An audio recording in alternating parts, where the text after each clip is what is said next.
Yo, yo, yo, what's goody? It's Bear in the building. Thank you for tuning into another episode of Kueen Talk. If you are new here, welcome. Make sure to hit that like button, subscribe button, and let us know what you think of this episode. Also, check out the new revamped website, queentalk.com. I did a little something on there, so go check it out. Your picture might even be on there. But yeah, we got a very special guest today, locally in Wichita. It is the artistic Kate Harder. Welcome, Kate. Thank you for having me. I'm Yes, excited. of course, of course. How you doing? You doing all right? I would say with, how everything's going, not too bad. Not too bad. That's probably just like growth and just learning how to cope, but I would say pretty good. I love that answer. That's great. That's a good one. Growth and knowing how to cope. Ex Yes.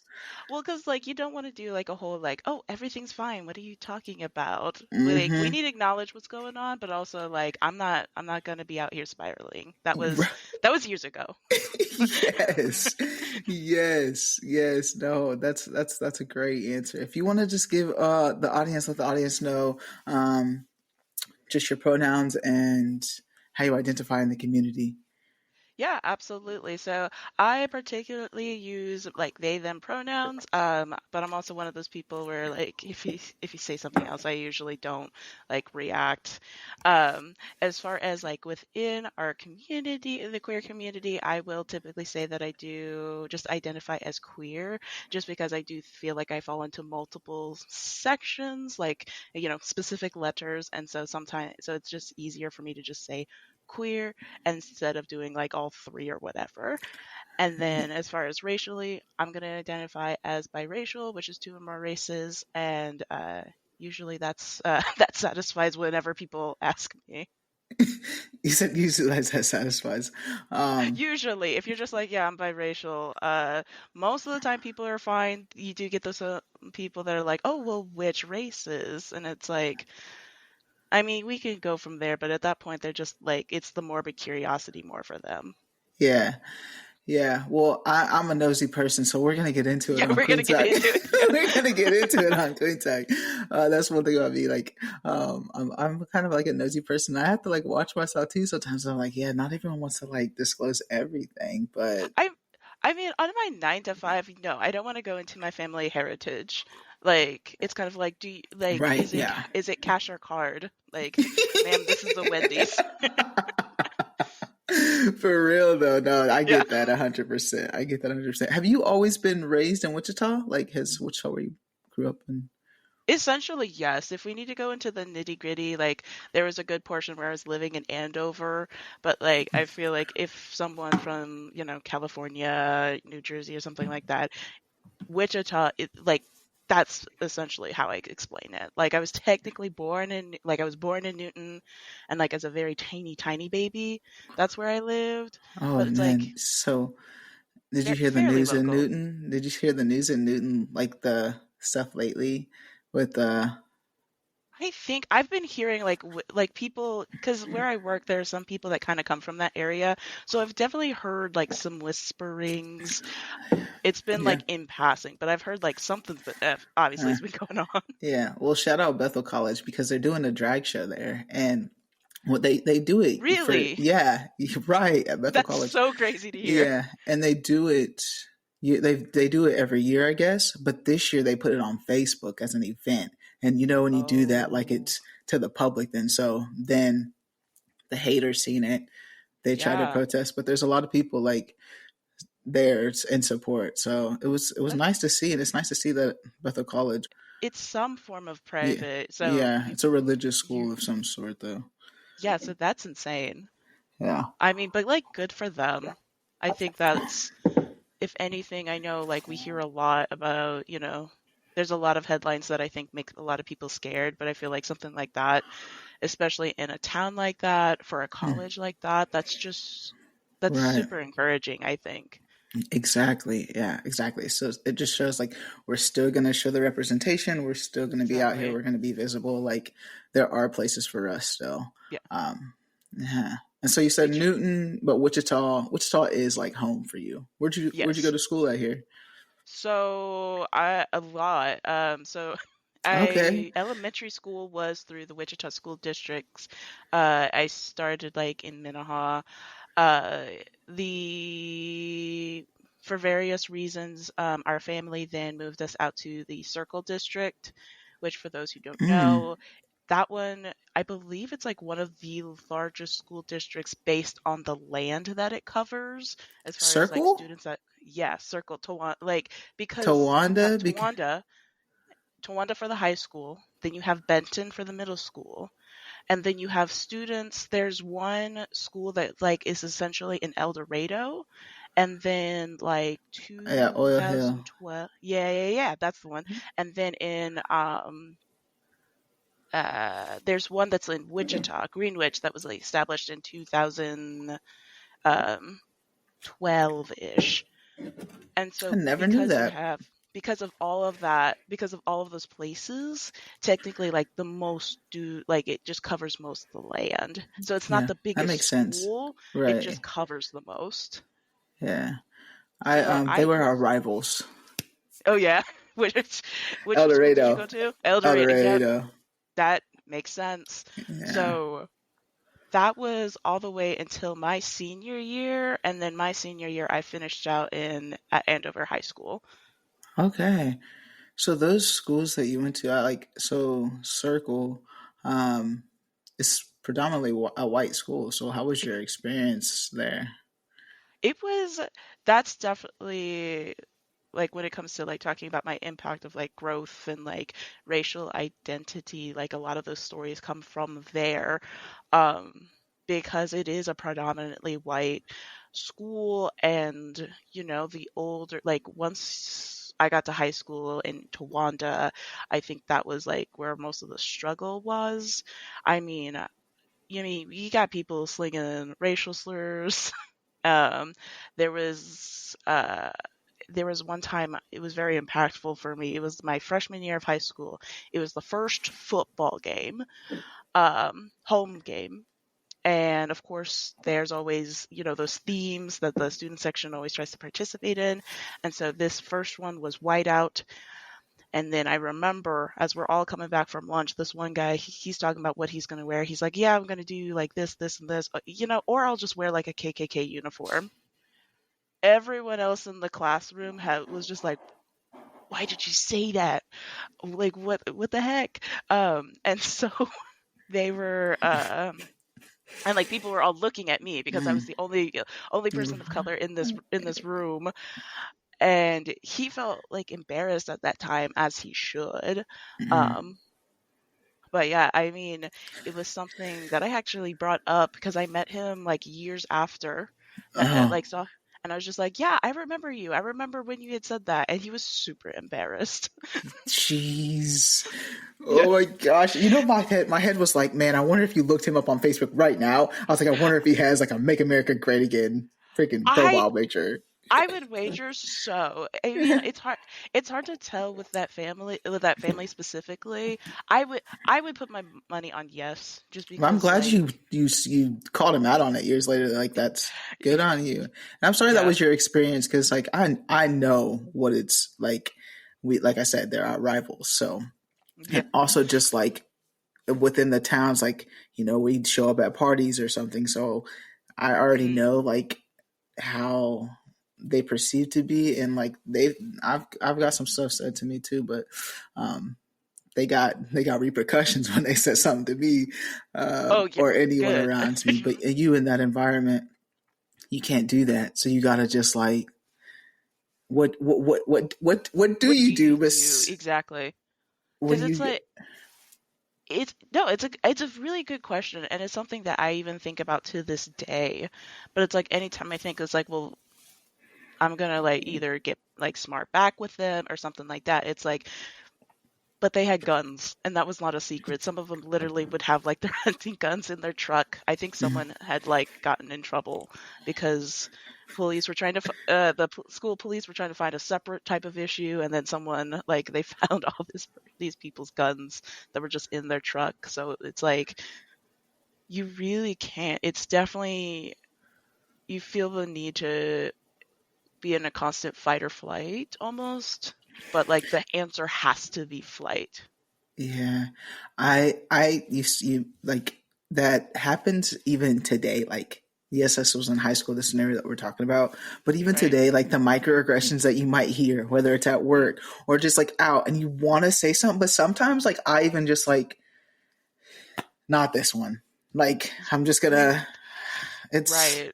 but like I want to say something because like I'm like feeling it inside, so I want you to feel understand like how I'm feeling in the moment. But like there's some situations where it's like okay, I guess I'll just let this one go, or and that's what I feel like I'm doing, and so like they're getting away with it, but Right. It's like you want to be like the guiding, maybe like the guiding light of being like, hey, this is wrong, this is why it's wrong, or it's like, hey, or being like, hey, you've hurt my feelings, like you need to do better. But then it's also just like, I don't know how much, like, I'm like, in a way, I'm not solely responsible for your sensitivity. Like, you had so many people in your lives, and you probably had people that looked like us or, similar, that probably would have been the people to tell you. I mean, it's more than likely someone has told them. They just chose not to listen, right? exactly. I was just talking to one of my friends because on Facebook I used to have an old Facebook, but I just deleted it because I just had too many people on there from like my old days. There was some circle Hmm. people on there, was some other. So it's like as soon as it was like when the first Trump election, like that's when I deleted my Facebook. I was just like, yeah, nope, not gonna deal with this. And just erase all those memories, all those friendships. So when I restarted my Facebook, I was very intentional on who's gonna be my friend request. Because I Hmm. feel like Instagram, you're following me, right? But when it says friend, you gotta be my friend. Like we're gonna talk if I see Right. you out. But my one of my friends from high school, she still has all those people. So she made a post about like what's going on. And then you had this one guy comment and it was like it was with the taking away funds for the mental health in school, and he was like, he said something to the lines of, I agree with this. I don't see anything wrong with it. And I texted a person. I was like, good on you for keeping these people on your profile because someone needs to tell them. Someone needs to show them the other side and fight back and respond back to these people. But I can't Right. even do it. Like, not You on true. this. Like, It's it's to a point where it's like it's also like you feel the pent up from all the times that you really wish you had said something and didn't for whatever reason. So it's almost like you almost feel like you're going to explode onto this one person. And it's like on one hand, it's not entirely fair to them to be doing to be like letting it out, but at the same time, it's it's still frustrating, and it's like I don't know. There's been so many times where I'm just like, it's like, what year is it? yeah, Like I get it. Like people are in, that's something that's always like mind boggled me, like has left me mind boggled. It's just the idea of like, didn't we all go through the same schooling? Didn't we, haven't we experienced, like maybe we take things from those experiences differently, but haven't we all taken in like at least 70% of the same information or something like that? Like it's hmm, I understand how they're different, but at the same time, it's like, how are you so ignorant to some of these issues, right? but yeah, I don't know. I was again because we've been having a lot of conversations, just like in my group who I'm around, because like you said earlier, a lot's going on, and we're trying to cope and get through it and growth. But at the Yeah, same time, we have to have these conversations. yeah. And the people that voted for Trump right now, and like realizing the situations that are happening right now, I just and they still don't get it. Like you're still having to argue a point as to why Hmm. this person is not a good person. It's kind of the same thing that you're saying. We all went through the same schooling. We all got the same stuff. We're all seeing the same thing happen with this man. But yet, I don't understand why the people that are for this man still go for this man when it just human decency. Like I can't understand that. So it's like, No, I'm right there with you. I have, I share this story now because it was just such a like a screenshot of kind of like of summing up that exact experience. I had this person, I was helping them, and they were talking about the current situation. This was probably a couple months ago, or like a month and a half ish. So essentially, the current administration is doing a lot of stuff. I think it was to a point where like the farmers were really struggling because there was like um, a big crackdown on like immigration. So I think that's kind of the mindset we were all in. And he's going ham against like the administration is like, well, these government people are being super greedy because all they want is their extra money. And so what they're doing is going to hurt all these other businesses. But then you have these bigger businesses, they're going to raise prices, maybe not necessarily even because they have to, but because they want to. And like almost perfectly like sketched out everything that was wrong with the current administration.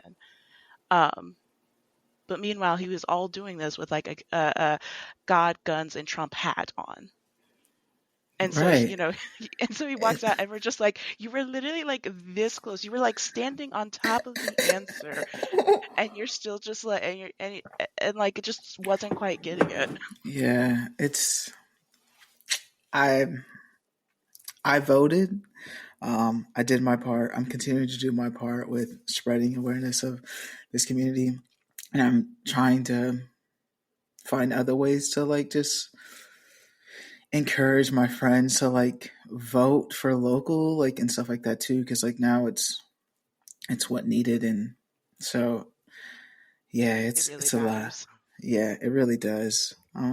But I this is a lot going on with the stuff. It was like it's, but I want to know more about you, Kate. I want to Yeah. know. That was your experience at in high school, which is unfortunate. Like that's it's literally so like I went to El Dorado, so like they weren't like that. I can say El Dorado was not like that in school at all. Yeah.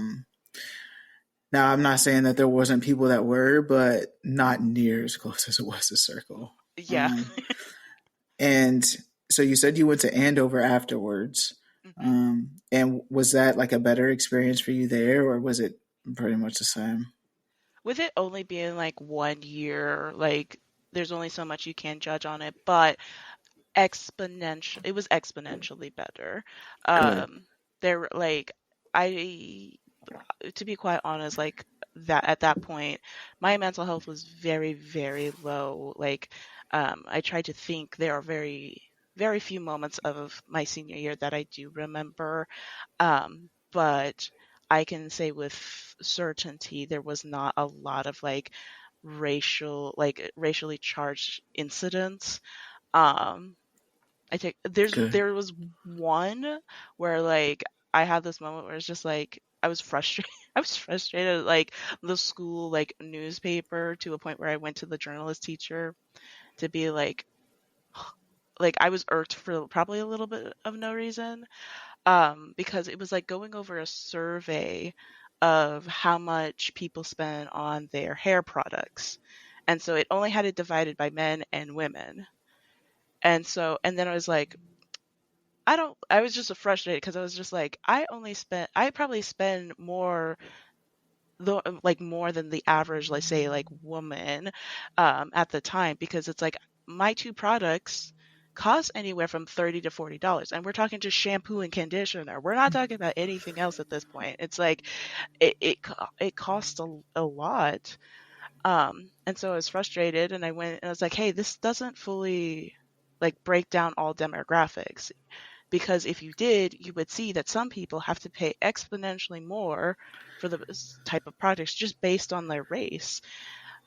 It was something that turned out to be nothing because he was just like, oh, yeah, sure, I understand. And then kind of like thought maybe I was just taking some frustrations out. But at the time, um, I think I was just frustrated because, like, yeah, it does cost a little bit more to take care of my hair. And then as well as like, um, I believe at the time they still had my hair products put in the makeup section of like Walmart. So then you had to like check out.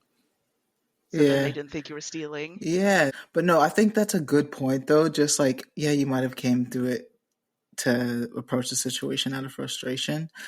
But at the same time, that's a valid argument, just because like hair products, just finding the right products for our own hair, like that's a Yeah.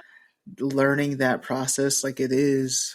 But they, if you don't go through it, you don't You don't know. know. You And don't know. Yeah. yeah. And it's and, like that whole journey, like my hair, because like throughout, it doesn't really happen anymore, but I think it's because we have extensive like sensitivity, just harassment training to like teach people not to do that. But it used to be, especially through like elementary school, middle school, part of high school, like people would love touching my hair.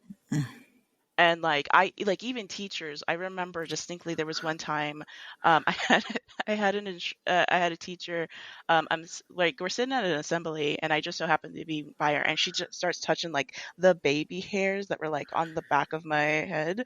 And like I'm very I was very sensitive. I probably still am. No one else has really touched my hair but me. So like I don't even know what it feels like, but it was just like it's not a shooting, it's not like an actual pain, but it's just like a jolt when someone would do it. And so I'd like try to get her to stop and she's like, "No, don't worry about it." And started touching it again. Even got another Mm-mm. teacher. I mean, I remember in middle school because for the longest time I was wearing my hair up, but because we were doing gym and we were doing showers, I let my hair down at one point to let it dry faster. And so then there was times where they would like a teacher, they would just start touching it, like students would just start touching it. Yeah, Um, inappropriate, inappropriate. yeah. Don't. Yeah, it's like personal space. Like, don't even touch me at all. Like, Well, it exactly, but it was like I think they just felt like they felt entitled to touch it just because oh, it was something new, it was something different, it was something they've never seen before. Um, that's and that really impacted the way I kind of dressed myself up. I mean, when I started my first banking job, I was in an area of predominantly white people, and so I like would put my hair up always in a wrap, just so like I couldn't give them even the opportunity to touch it because I would get a lot of comments on it. But thankfully, I was far enough away. But I was like, okay, I need to get on top of this, and so that's why I would just like I would wrap it up. I would do very pretty wraps, so it was like nice to look at. It looked professional, but then again, no one could touch my hair. yeah, that's wild. Like, you had Yeah. multiple people doing that too. Yeah, like I said, it's a good point that you make for sure when it comes to that. And you spoke about just like being out of frustration, and I feel like maybe like the frustration is just like not getting representation, like and Yes. being seen. And that's like that's all we want is just like representation and just like to be seen and valued. Exactly. I think that's why when I'm now forgetting the year, I want to say it was like 2016, 2017. I really want to say like 2016, but when the first Black Panther movie came out, Oh my gosh. the Wakanda forever. yes. Oh my gosh. Like the impact that had not Yeah. just my life, but then other people, like other, either African Americans, like it was so impactful because it felt like for the first time we were seen as cool. Hmm. You know, And it was, royalty. yes, Royalty. like we had status, we were people to like be like we could also be cool, we could be superheroes, we could be royalty. It was just like that first time where like it was just something completely different because Hmm. you think about maybe the one other time is like Princess and the Frog. Now I know it has its controversies, understandably so, but other than that, like that was kind of like, well, black people can be princesses too, in Hmm. the much more Disney fashion, but also kind of that hardworking. Like I like the movie, so but like that was years ago, and so then to Right. have this like modern take of like we are cool, our music is beautiful and stuff like that. It was just, and it was just very very affirming. And then like even at that time I was in Circle, so to have that movie come out and then other people be like, yeah, hell yeah, Wakanda forever. Sorry, Uh, Wakanda forever. yeah, It was just really cool. I mean, we had one person that had a very strong African background, and he started wearing some of his traditional clothing to school because that's dope. he finally felt like people are gonna think, they're gonna think about that movie, which is so cool. I don't know. That was a very pivotal moment, I believe. Yeah, that's awesome. And the fact that you were at Circle High during that time, that one shows your age. So you're still in your 20s, like 25. So Yeah, I'll be 25 this year, so. awesome, awesome. Uh, I I remember when I was 25. When did you come out when you were in Circle, like in high Oh, school? Like, no, because I really didn't think I was. I was just, I was very much trying to fit the mold that was set for me, mm, since, early childhood. It's kind of like, okay, well, you're a woman, you're going to be a girly girl, and then you're going to graduate, you'll get a college degree, and then work and become a mom type of thing. mm, Um, very and traditional, huh? very, very, very traditional. And I think, and for me, like definitely the signs, like I think back, the signs were there. Like the signs were there. It's just I wasn't listening to them. I What's was your just more, earliest memory of like that sign? oh, probably there was a point when I don't know why I had thought about this, but I was just like, I really just don't want to be an ant. Um, I was just like, I just don't like the sound of ant. Like, I feel like I give off the vibe of an uncle. And everyone was just like, okay, whatever. And so, like, I think about that and I think about, like, yeah, I think that was like maybe the earliest way where I externally was just like vocalizing this, like, I don't feel like a woman. Yeah. Um, or like, well, I had a lot of like How old were also, you during that time? I would probably say like 12-ish. Okay. Um, and like I remember, I mean, probably 12-ish, hitting that, the changing of the body and everything. I was very, very much like, I don't like this. I did everything to like, keep the boulders like as flat as possible. I um, didn't want anyone to think that I was this like woman. I didn't want to be perceived that way.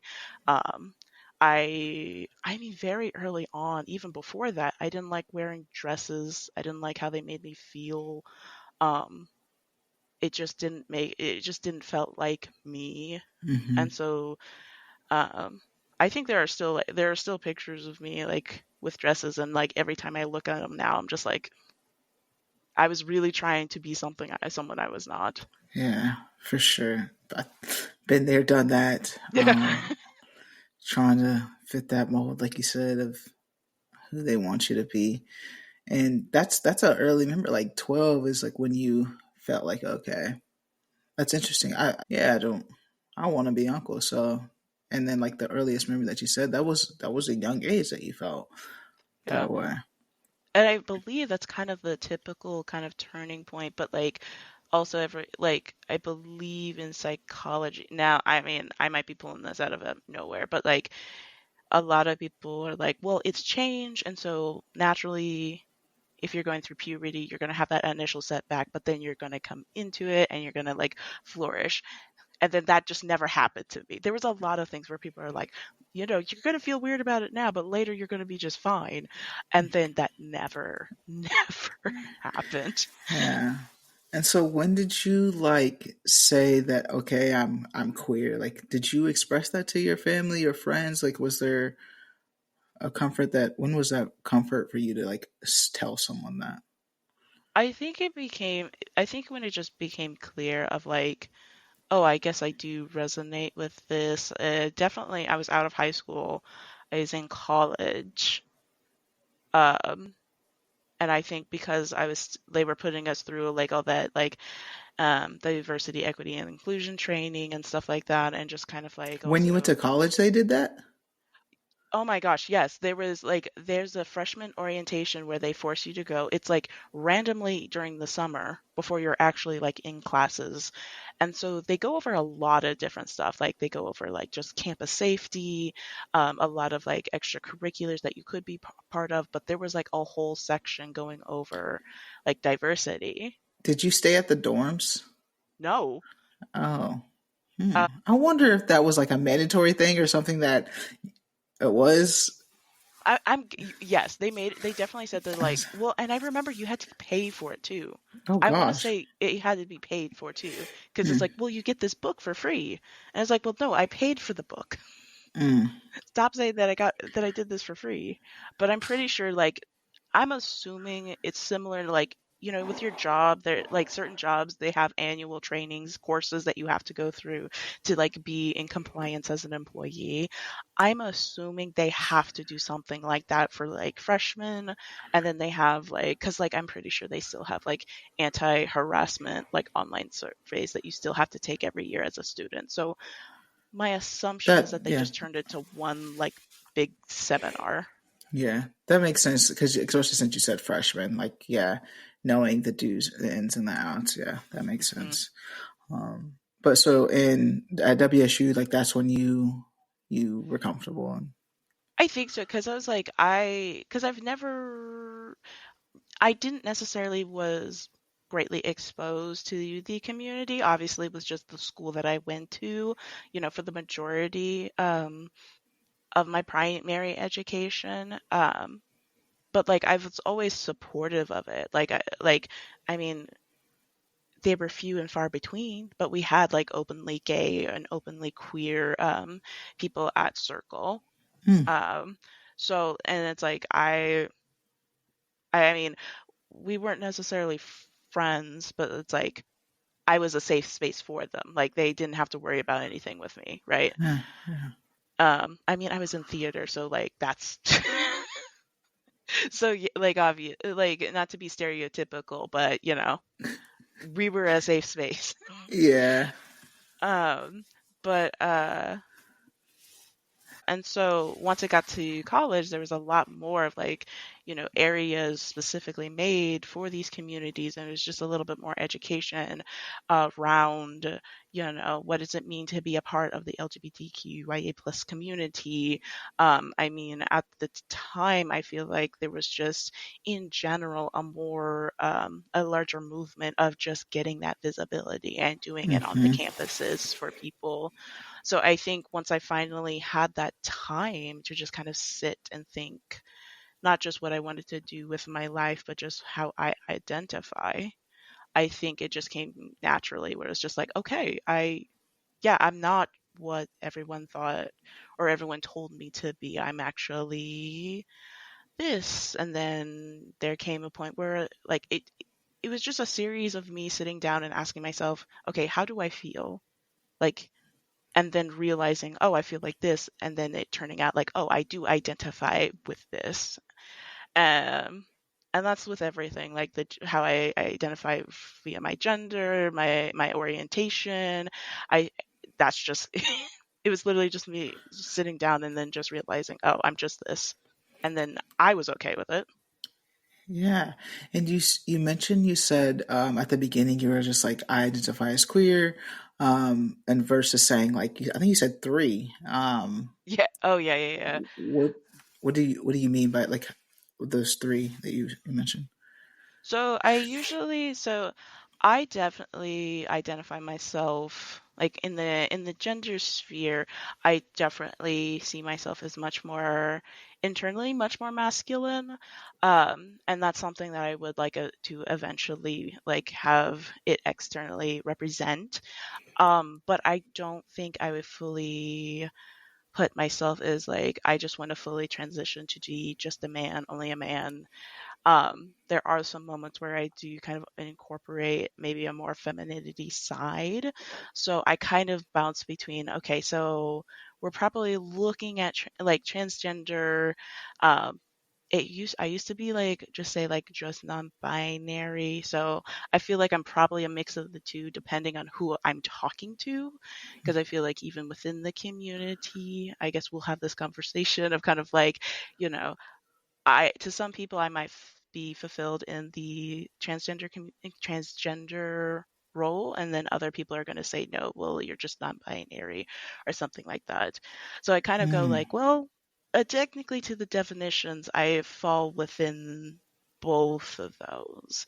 I mean, if you ask me personally, I think I would um, consider myself more transgender because I do fall much more on the masculine side. And that's something that Gotcha. I do aim to go for. Yeah, I love that. I love that. I feel like it's just your journey though too. Yes, And it's like how you identify with yourself is how you identify. And I exactly. feel like it's what how you feel. It's like how you said earlier, how do I feel? Um Exactly. and I love that. And this is something that I have never told anybody but my partner. But I've just like recently been like talking about just like I just like been like asking the questions like, what would you do if like I just chopped titties off? Like, how would you feel about that? Like, she's like, I wouldn't care. Of course, we'd have to get some used to it. And I was like, yeah, I'd have to get used Yeah. to it too. Yeah. But I'm just like, I'm tired of these bad boys. Like how you said, like you just like strap it down and make sure like they're just in the way. Um, Yeah. so Yeah. I like I full heartedly like I'm a female, like I identify as female, but just like Yeah. if I just want these cut. Just get caught up. No, I'm that way too. I was like that for a long time, especially once they got like really filled in like early on. I was just like, I don't want these. I don't want them. They're too much. I thought it was just because they were heavy, because sometimes I do when I be like laying down on my back or I like purposely lift them up. I'm like I feel a little relief, and I'm just like, oh, that's why. That's why they're physically like painful. But then I'm just like, but then I think I did my first like binder experience and like had the flat feeling. I was just like, oh no, this is also it's probably both, but it's like it's I definitely had that moment of like gender of like almost euphoria of just like, oh my gosh, there's not it almost feels like there's nothing there. I need Like to there try was one of obviously. those. I need to try one of those. Someone Oh my else told me gosh. about them, and I need to see about it. See It about it. was it was great because like I put on a t-shirt and like usually the t-shirt like fits, but like it was the point because there was not like anything extra up here to have to worry about. I was like Yeah, it like felt better. Um it's definitely something that I definitely want to do down the line. I know that's like a little expensive, and it's probably something that it's like is a couple of the things need to be in order before I try yeah. and do that, but It it's is a something where it's like process. yeah. But the I binder definitely, I think, like it helps on those difficult days where you just really want to like feel affirmed. Definitely, definitely. And I've just had like a few guests on my podcast talking about just like the process of the surgery. And it is a process. First off, I don't know if you're a Hmm. nicotine smoker, but even like you can't have nicotine in your system and stuff like that. So, Yeah, um, like they want to make sure like you're gonna be like good to go. yeah, right. Not Yeah. like eliminate as many potential risks as Exactly, possible. exactly. I'll shout out Malcolm because he's like 40 days away from getting his surgery. He was a guest on my Oh, podcast, so it's like he's doing the countdown oh my on social media. goodness. So he's Oh, almost that's there. exciting. Yeah, and he's hella excited. So that's dope for him. So eventually, Kate, you'll get there I'll too. get there. I just know that apparently you have to have like the recovery process. That's the big thing I've been looking into because it's like I'll definitely need to know the beforehand and the during, but like the recovery process I've heard is kind of brutal. Because Yeah, essentially you're just laying in your bed with as many potential pillows as you can get a hold of. yeah. It'll be worth it though. It'll be Oh worth yeah, it for sure. 100%. Have you expressed this to your family and stuff too? Like how have like your identity and stuff, and how did that come? How did that transpire? It started like I think I started with the very simple one where it's just like, hey, I think I'm asexual. Mm. It was one of those things where like it was another one of those things like in school where they went through sex ed and they're like, yeah, I know that seems gross and weird to you, but eventually you guys won't find it weird. Like you guys are gonna grow out of that. And then I like never did. Like I'm just like, yeah, that's a part of life, but like I don't care. Yeah. That was my thought process. I was like, that's I don't know, maybe that's normal. And then I learned that they're like, actually, that's a thing that you can be here. And so that I feel like was the easiest one and the first one that kind of came out. And That's the first time I've heard that one. really, It's usually bisexual, so it's like, but yeah, asexual. I like. Yeah, that's the first time. yeah, I think it was just because it was just like I never felt like an immediate like intense attraction that people always describe. Hmm. That's never happened to me. Like definitely if I see an individual that like looks nice, I'm like, oh, that's a nice looking person. But like some people they talk about like this need to act on it or something like that, and it's like I don't. Like Yeah. and like it goes a little bit further into that, but it's just like I don't know. How did they feel when you That's told them? uh I think they just wanted to be they wanted to be supportive. I think to an extent that made sense because at the time, probably like a couple of years before that, I had really become comfortable of being like, well, I'm just going to be alone and I'm fine with that. Like I don't want to deal with the responsibility of like taking care of like being with another person, which is since which that thought process has since changed.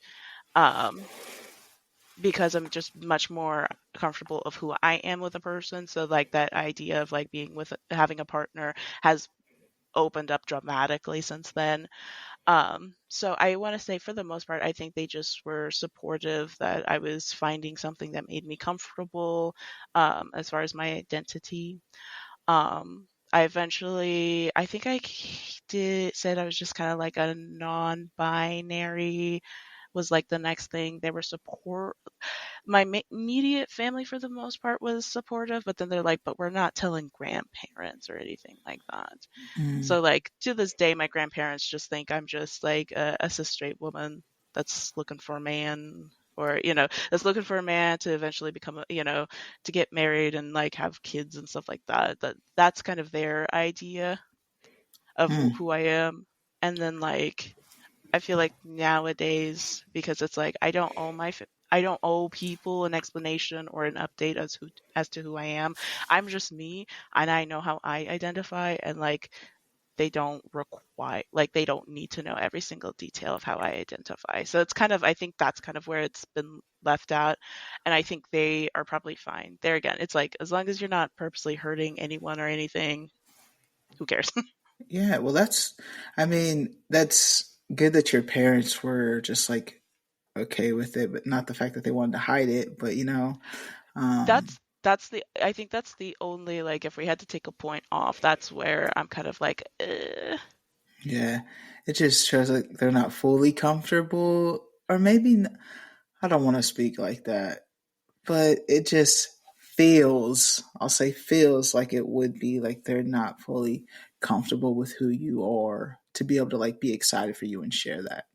Um, yeah, I know they put it under the guise of like, well, we want to make sure you still have like a good relationship with your grandparents and stuff like that. And like I will say to an extent, I understand where that thought process is coming from, but at the same time, it's like this is who I am. It's kind of like it's also like, well, what are we gonna do when it gets to a point? Like, let's say I do get a girlfriend, like that's gonna be super confusing for them, or maybe not, or maybe I get, a boyfriend, or just a partner, and then like they're using like non-binary pronouns, and so then we go to the family dinner. What are we going to do at that point? I think is that's yeah. my it feels like just a band-aid that's not going to really Hmm. address what as things go down the line. Um, so when you came out to your family and like you're letting them know about this, and your grandparents really not knowing. What's your culture like with your family? Like you said, you're biracial. So, what is your race? Yeah, so I am um as far as I know, because it is part of what's just been told to me. At least as for my African side, I am Kenyan. And then for my more Caucasian side, it is majority Sicilian, and then it's after that it becomes German, and then after that it's just like random English, I believe. So that's from my understanding, that would be my full breakdown of of myself So you culturally. got I see. I don't even know what I never like. I asked my grandparents like what's like the tree or whatnot, but they don't know like Yeah. that. Like what part of Africa are we from? Like What they part? don't Yeah. they don't know that. So that's cool that you like know like specifically Yeah, Kenya. Like I'm very fortunate for that. But I believe it was because that my because like my biological father is not in the picture. I was an unknown accident. My mother didn't find out until she was like early in her second trimester.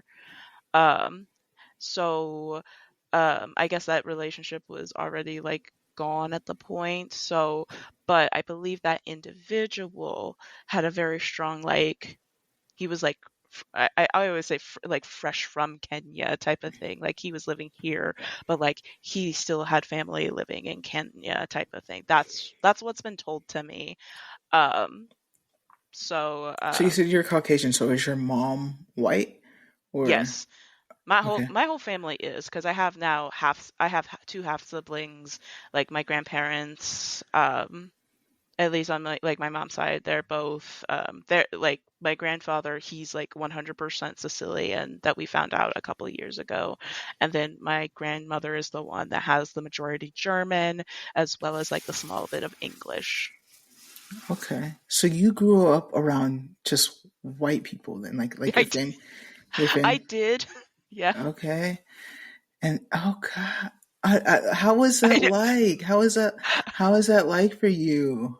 Like growing up I in that environment, going to school in that environment, and coming home, and like how were those conversations? And I think like I give them the rightful credit that they did the best that they could with the information that they could receive, because that's not easy. Like I knew as a child that was not easy. I know now that it was not easy.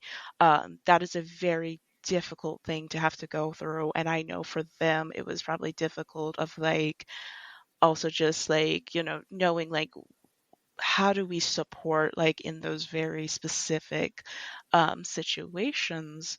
um, I know for me, I remember there would be times where it's just like, well, people just don't get it, they just don't get it, or there was some frustrations, and I don't think it was necessarily direct, like I wouldn't say that they were directed at like family or anything. I think it was one of those things where it's just like just almost like the world is like, why don't people understand, like very like in like throughout my childhood, there was a very strong desire to have someone that, a friend or or just some sort of support system that was like me. And that was very hard, and just something that I didn't quite fully get. Like in school, like because it's like circle was predominantly white, um, we had a handful of people that were not. And we would have moments where it was just like us, and we'd be like, this is hard, isn't it, guys? And we'd be like, yeah, it sucks. And we would start unloading about the horrendous stuff that we were having to deal with, and it would just be these like pockets in time where we were just like, yeah, this sucks. yeah, um I think it's definitely better now because like I have like friends that are people of color. I have friends that are queer. Like it's a lot different now. Like that's a support system exists, and I live in communities and I work around communities where there's just a little bit more of that awareness. But yes, growing up in that situation was like, I know that there were situations, of course, to be living in, but like there was some moments where it was kind of tough. A lot of people thought I was just adopted because I was very dark as a child. Like I was so dark. Like as a kid, you would almost just think I was just an African American kid, and that I had like two African American parents. But then they would see my mom walk in, and they go, "Were you adopted?" And I was like, "No." And like it would be just my mom. They wouldn't even see both of my parents. They would just see my mom, and they're like, "You're adopted," because they're like, "There ain't no way. There ain't no way that woman gave birth to you." Yeah. Have you had conversations like you said you give them grace? And I assume you give your mom grace as well. Like that's what you're referring to as well. Have you Correct. had conversations with her specifically, just like about what you were dealing with in school, or how can you was your mom like trying to find people like connect you with people? Was she doing anything like to help you navigate that, or was it just like it just went unsaid? I think so. There was it depended on the time, like the time of my life. I believe very young there was an attempt. She told me a story of there was a strong attempt to try and get that type of support system for me at a very early age, but apparently either the group or the individual that she was with was like that particular mom was just like, yeah, I mean, this kid can come over, hang out with us and stuff like that, but your other kid will not. And like my half sibling is very pasty. She is very she's white, and so they didn't want her around particularly. And my mom was just like, yeah, I'm not going to do that. You're not going to alienate my one, like my other kid. Like you're going to take both. Um, Why? Okay, because it was like a babysitting situation, or like was it like you were just trying to be friends with a specific person? Like, I mean, I'm really not certain like the full details of mm-hmm, it. I just know it was a situation where it would have been like we would have hung out either like a central location or like at one of their homes, and like I would have then had like a group of, of just other Black people to know and hang out with. mm-hmm, But I guess because the one I'm going to assume just mother was just like, well, we don't want your white kid with hanging out with us. I think that just really struck a chord with my mom that just was like she was just not okay with it. mm-hmm. So that was just like Uh, the one time that you like can recall, though. That I think for early, um, I know there was there was also a huge concern once I moved to Circle because they already knew like this is going to be predominantly white. But the issue is that we moved from to Circle from the Wichita School District because me specifically was being horrendously bullied for like various other reasons that had nothing to do with my race, but it was very intense to where it was like where like teachers and were just allowing me to just like not have to be in class. They'd be like, "Well, get your work done, um, but also you can do it in the library if you want." yeah, So there was that element. And then in high school, like high school was pretty rough racially speaking, and so I come home and be like, yeah, I'm just really mad because of this thing, this, or it's like it'd be like this one substitute. My mom actually got a substitute apparently fired mm, because of the experience I had had. It was a situation where I genuinely felt like this one instructor was picking on me and my other at the time friend who was also biracial, but she was part white. She was part Mexican, and so it was something that had really frustrated me. I was just like, I don't understand why he's picking us out, and also just dismissing everything we were saying at the same time. Um, and I guess she got so mad that she like threatened lawyers, and yeah, I never saw that substitute again. Yeah. Wow. Yeah, I asked that because I feel like now as an adult and we see like um what people who are in just like interracial couples, Hmm. um like that's something to be mindful for their kids' Hmm. sake. Um and not just like after the fact, like if a baby could come, but just like even before, like, okay, knowing the culture, like what what they go through, or just like not just doing it without like seeing them for them in a sense. Hmm. Just because like that's a huge, like there's a lot of um people in Kansas specifically that just like are biracial. um Yeah.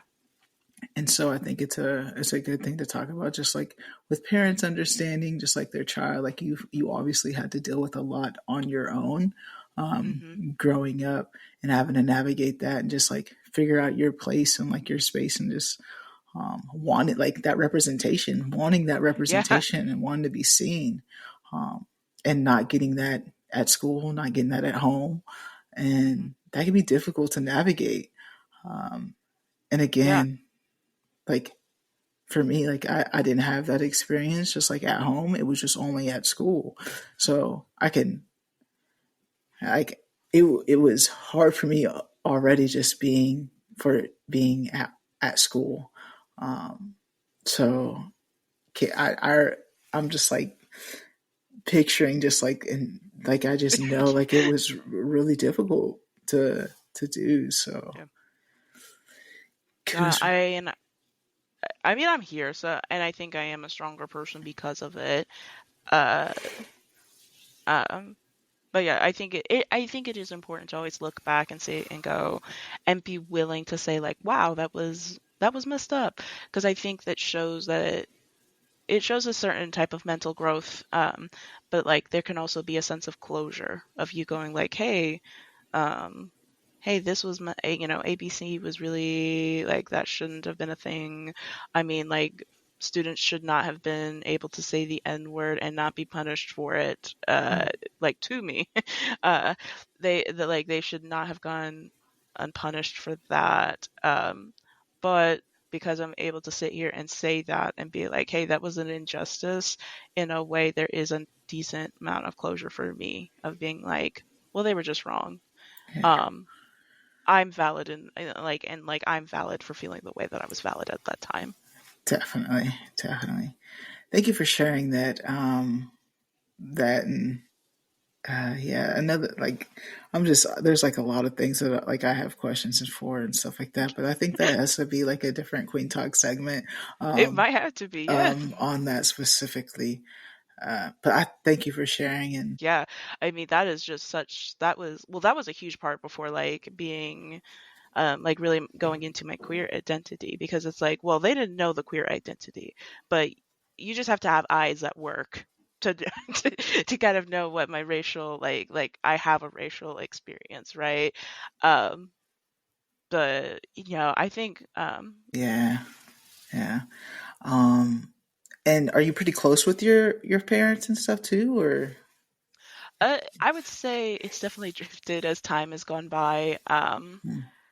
It's to that point where I'm kind of like, well, I will address that type of situation, those scenarios when it does happen, because who knows what type of mental state everyone will be in at that point. Maybe Hmm. everyone's grown and progressed, and we don't need Yeah, to make it a big deal. Maybe there's been a little bit of regression, so it's one of those things where it's just like, I know that I'm happy where I'm at, and I'm just going to keep doing what keeps me happy and safe, yeah, and then everything else can be addressed at another point.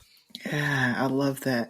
And you say you're happy in a good place right now, but you mentioned earlier in this podcast you were down in a mental state, just like mentally wise. And I want to know like what got you out of that point? Like what helped you get to this happy place now that you're in? It's so That's such an interesting question just because like I've thought about it so many times. I would say probably from 2016 to I would say about 2023, it was an on again, off again kind of really low lows and then just kind of like okay moments where it's just like I felt like I was just barely managing. What it's I don't know. So part of me feels like it's kind of ridiculous, but I mean, it's not. It's what got me through. Um, I had moved out. I got my own apartment, and 2 months in of not being near a dog, I adopted my new fur baby, Chi Chi. She was when I adopted her, she had heartworms. She also had kennel cough.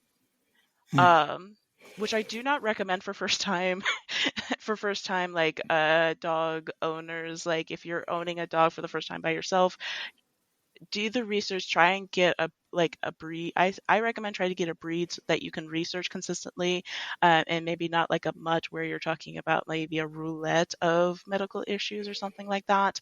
But you know that's the side rant there. Um, but I had reached this extremely low, like to a point like I was just like it was to a point.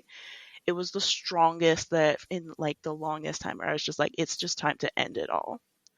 But I literally had to tell myself, like, what kept me from it is just like, who's going to take care of that dog that you like?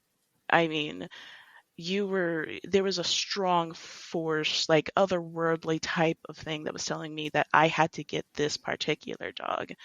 I always tell, it's like the story of getting her. I was like, at the time there wasn't like this very like immediate bond of like oh my gosh like you see almost like in movies or like even like clips you see on social media of like oh yeah I think this dog just adopted me right now type of thing, but there's just a strong like you have to adopt this dog, you have to take this one home, you have to take care of her.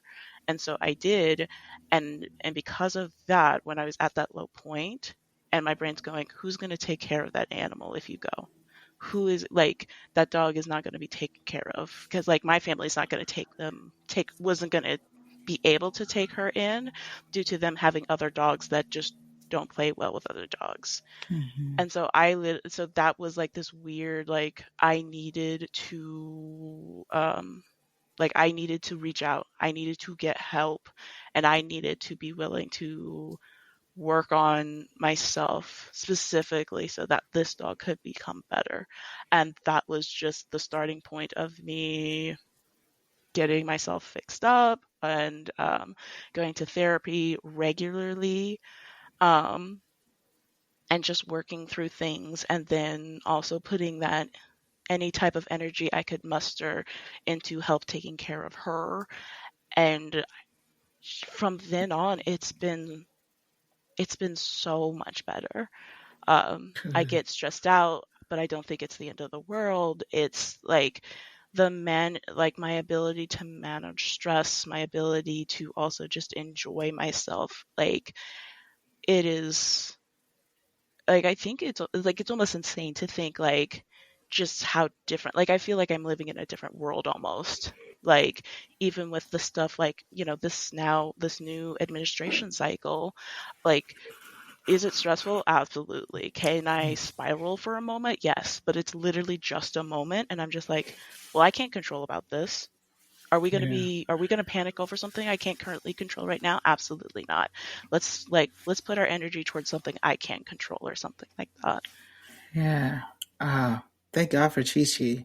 Yeah, literally. I'm glad you're here today. I think I wanted to ask that question for one's mental health awareness month too, and just like it's heavy. It can get heavy at times, and the younger generation, just like with everything going against them, I know like it could be heavy for them too. So just like figuring out different ways that help you get just make it a day by day situation. And for you, it was your dog, and Yeah. that's for them. It could be whatever it may be, but just like figuring out that's something that gets them Yeah, I always say like it doesn't matter how small, how simple it is. If it's just that feeling you get when you see the sunrise, or that feel, or like the enjoyment you get, like making a baked potato, or watching that one show that, gives you joy. If that's what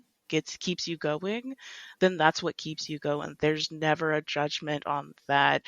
It doesn't matter how small, it doesn't matter how large it is. Like if that's what like hold on to that because it's not ridiculous. Yeah, definitely, 100%. I agree. I agree. And we all go through it. We all have mental, like, our down moments. Like, it's something, and like you said, you just have to find that one thing that just like, all right, this will keep us going. This will keep us Yeah, going. and it's not a one shoe fits all. I think Mm, that's also another thing that sometimes people don't understand, maybe like don't understand maybe, and it could be just like a combination of like of where they are in this moment in time, where they just feel like, well, I have to take medication, I have to do therapy, I have to, walk outside 30 minutes a day 30 minutes a day, or I have to be doing healthy food so that like they feel there's this need of like like I have to be at this benchmark to be mhm. considered like healthy, mentally healthy. But it's like, hey, if you get out of bed, if you brush your teeth, at least some of them, like that's also huge. It's like you don't have to do everything. Mhm. Um, you just have to do enough that gets you to a point where you're taking care of yourself. Yeah, 100%. And I feel like I said, started this podcast out like you're artistic too. How did your art play a role in this, if any at all, like during your journey? I think it should have, like, it's another one of those things where like my art should have been an indication that I needed help, because Mm, there were some times where it's like this is a little dark and it's gloomy, it's sad, you know. But then I think it eventually, like, it continued to be an outlet for me. But then once I started going in the framework of I'm working on myself, like I'm like it just like you could almost like mark kind of the changes of like, oh, now we're trying, like it was just different. Like it's hard to explain because I think of like all the different mediums, like music wise, and then like painting, or then like cooking. I consider that an art style as well, of how of like what I decided as important, or what I decided that would then be considered like good. Maybe at first it was just like, well, it has to look or sound the most beautiful. It has to, but then it changed to something where like it needs to almost like it has to serve a purpose type of thing. Almost changing from superficial to like now functional. So it's mm, like my meal wise, it's like, well, meal wise, it needs to look pretty. It has to look appealing to others.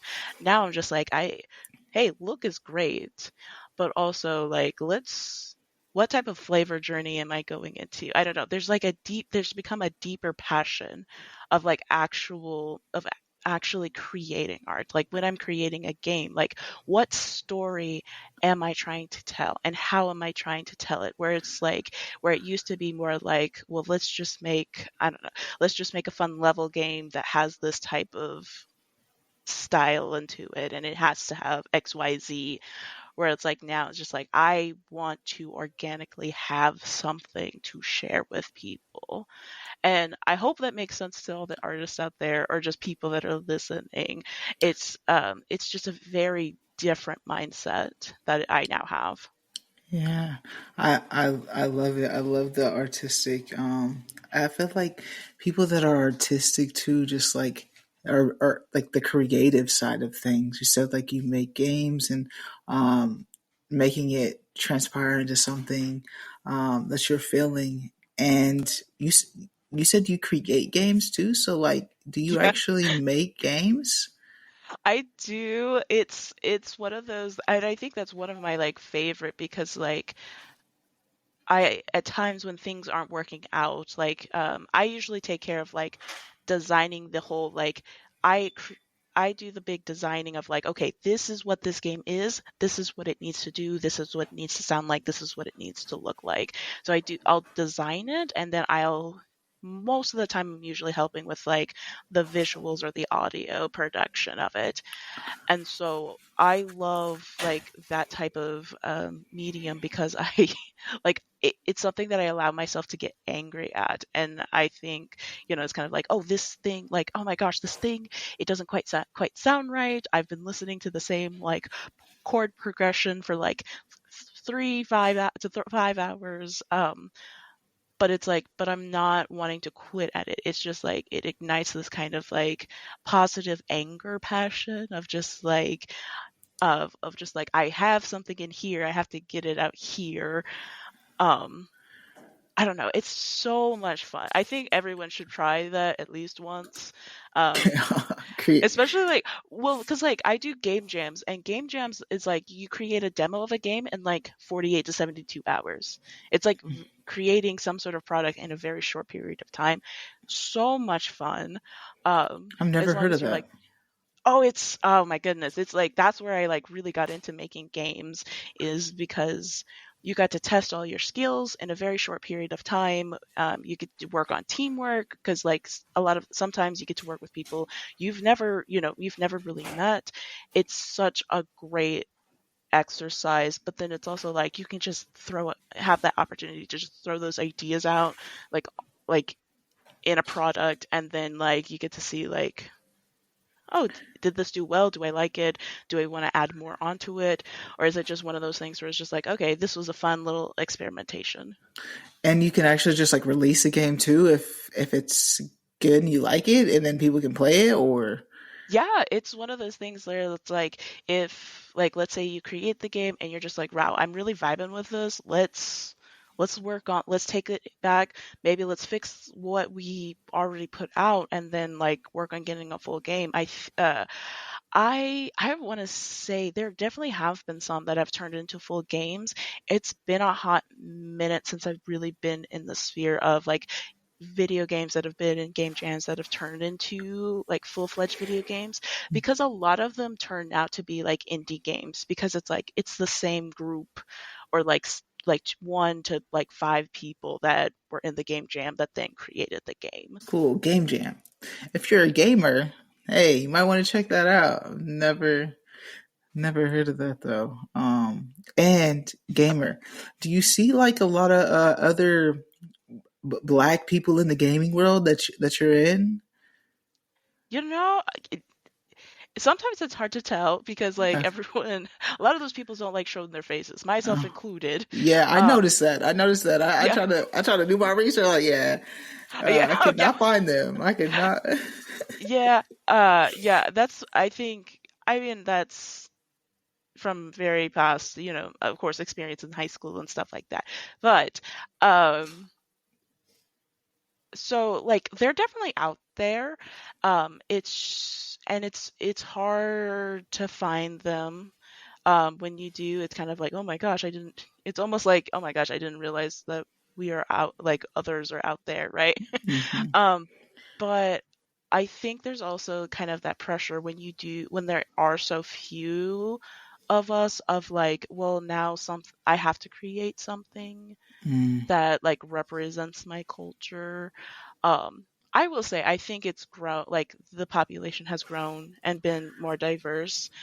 I do think a lot of times though, when it comes between the two, it's either like if you're someone like me that both has like queer identity and like multiracial identity, there's like a push to do something that's more within the queer and not necessarily. And maybe that's just like from my sphere of influence, that's just what happens to come to me. It is very rare that I find entertainment gaming, like indie games that do. I know they're out there. It's just maybe more difficult to find them. yeah, I game too, a little bit. I got my group of people, but not like that. Like there's a difference. You're a gamer, Yeah. gamer. Like I do it every now and then. I'm having fun with some friends. We on COD or something like that. But you're actually Yeah. like there's different levels to I, gamers. I, That's why. I, I am in a little bit deep. Yeah, yeah. But that's awesome though. Like like I'm a little older, but our generation, like games were, people weren't making money off of games and stuff like now. I'm like, it wasn't something that's like, you should get into this because you can make money off of this. It was like, stay off of It's these games. profitable. Yeah. Yeah. Especially now with like nowadays, like you could be one person and you could create a whole you can create essentially an empire. Early 2010s, I would say like 2013, 2014, like a lot of impactful games came out. One that I really think of is Toby Fox's Undertale. um, that's a massive indie game, all created by one person, right? Or at least majority one person. I like Five Nights at Freddy, but I have the movie poster right here. I mean, that started as an indie game created by one person, and now it is a massive, massive franchise. Books, now movies. I think the second one's coming out this year. Kind of that idea of like, well, you don't have to be Blizzard, Activision. You do not need to be like EA Studios. You don't have to be this huge corporation or a part of that huge corporation to be a part of this really fun industry. Yeah. And I think that ties into like a lot of things these days. Like, with like the movies and stuff, like you can get your movie out on Tubi. Like if you have an idea, like you can, Yeah, there's other platforms like to be like an independent person trying to make it. Like there's other ways to navigate, not just like in the gaming world, but just in production as well and that anything. is exactly. I mean, you could probably go on YouTube right now. There are so many indie like indie creations of shows I recently watched something just because we're talking about video games. There's a show that's on there called Indie Cross. It only has 2 episodes. The quality though is insane, as well as the story so far is being really fun. And it's just on YouTube, and that's 100% free. And I believe that's still an avenue where they're able to make money. There's so much of that on YouTube. It's almost like this is unreal that I just get to watch some of this stuff just for free because of the Yeah, quality. And yeah, just like now we have that technology where you can do something that amazing and you have that access to then just push it out on such a large audience. It's just that's the cool thing about technology now. hmm Like focusing it on a more positive spin. It's like that's just so exciting that that's something that we can do. yeah. And it's just like a lot of people don't stay up with the times and stuff, or just like even want to be like they always just feel like they're left out when it's there. You have to just like stay up with it, just like with this Hmm. AI thing. Like Yeah. it's know about it, get to know it, utilize it, Yeah. and because it's here, it's not going anywhere. No, Um, and it's only going to continue to get better. And mhm, there are uses for it. I do fully believe that there are reasons to use it, and I feel like there are ways we can incorporate it in a very productive way. Um, I just think there is just a lot of right now of people just, well, let's use it as a shortcut to take out a person. mhm. Yeah, yeah. These stores are getting the employees are getting slimmer and slimmer with this the checkout. So yeah, Yeah. in different ways for sure. It can be scary, but you just have to like tap into like the good things and like because it's not going anywhere. So you can E- just sit there and mope about it or utilize it for your benefit. And it's so funny because we're having this conversation now about AI and it's how it's we're in the Wild West. It's going to have its uses. We're just not, we just don't know what it's going to be. We don't have it regulated yet. Literally what?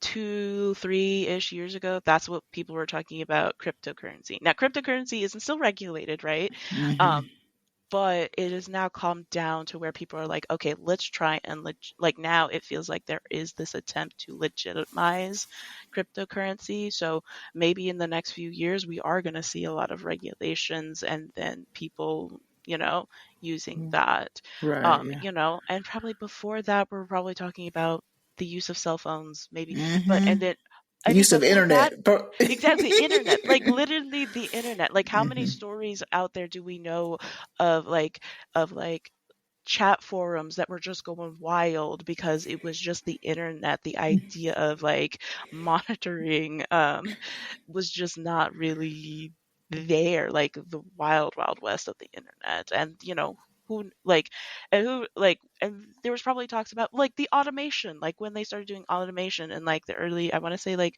1900s, when they started incorporating machines. Everyone was like, oh, they're just going to take our jobs and stuff like that. Like it's been Yeah. a consistent conversation of like the next new thing is going to like ruin us, it's bad, and it's like, well, it's not.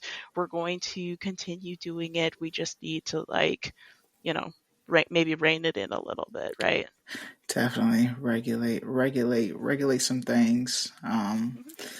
That's not a bad thing too. Before it does get out of hand. I don't know if you watch Black Mirror, but I'll be like, Black Mirror be telling us some things that we need to be looking at closely. Like, Probably be. okay, Hmm. We got to be paying attention a little bit, yeah. yeah, most definitely.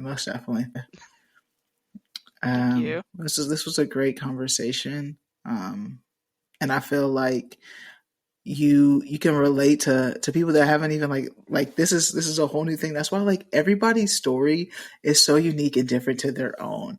Like, Yeah. and you shouldn't be afraid to share it because you just never know like who it can relate to. Like this, like the gaming situation, like you being a Yeah. gamer in the world and identifying how you identify and just like how you navigated that, just like being asexual and then just like transpiring and just what you've overcome and like your background and like where you are now and the growth.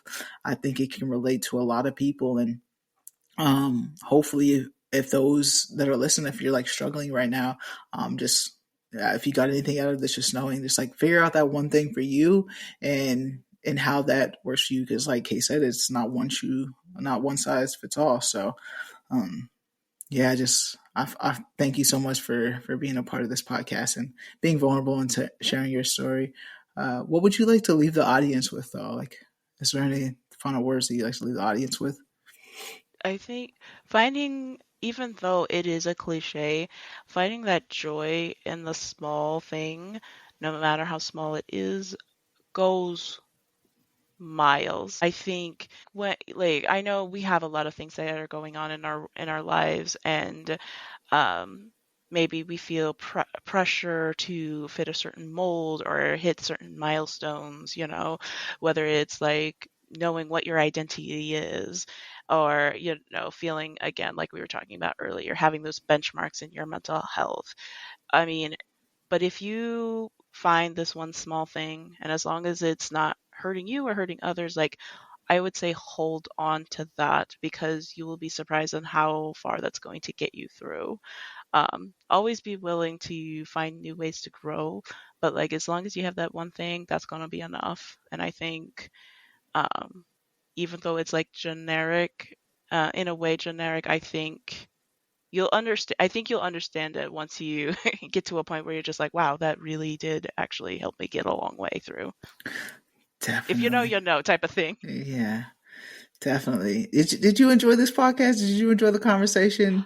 Yes, I'm one of those people where I'm very nervous, but I think like, um, I mean, the structure is really great.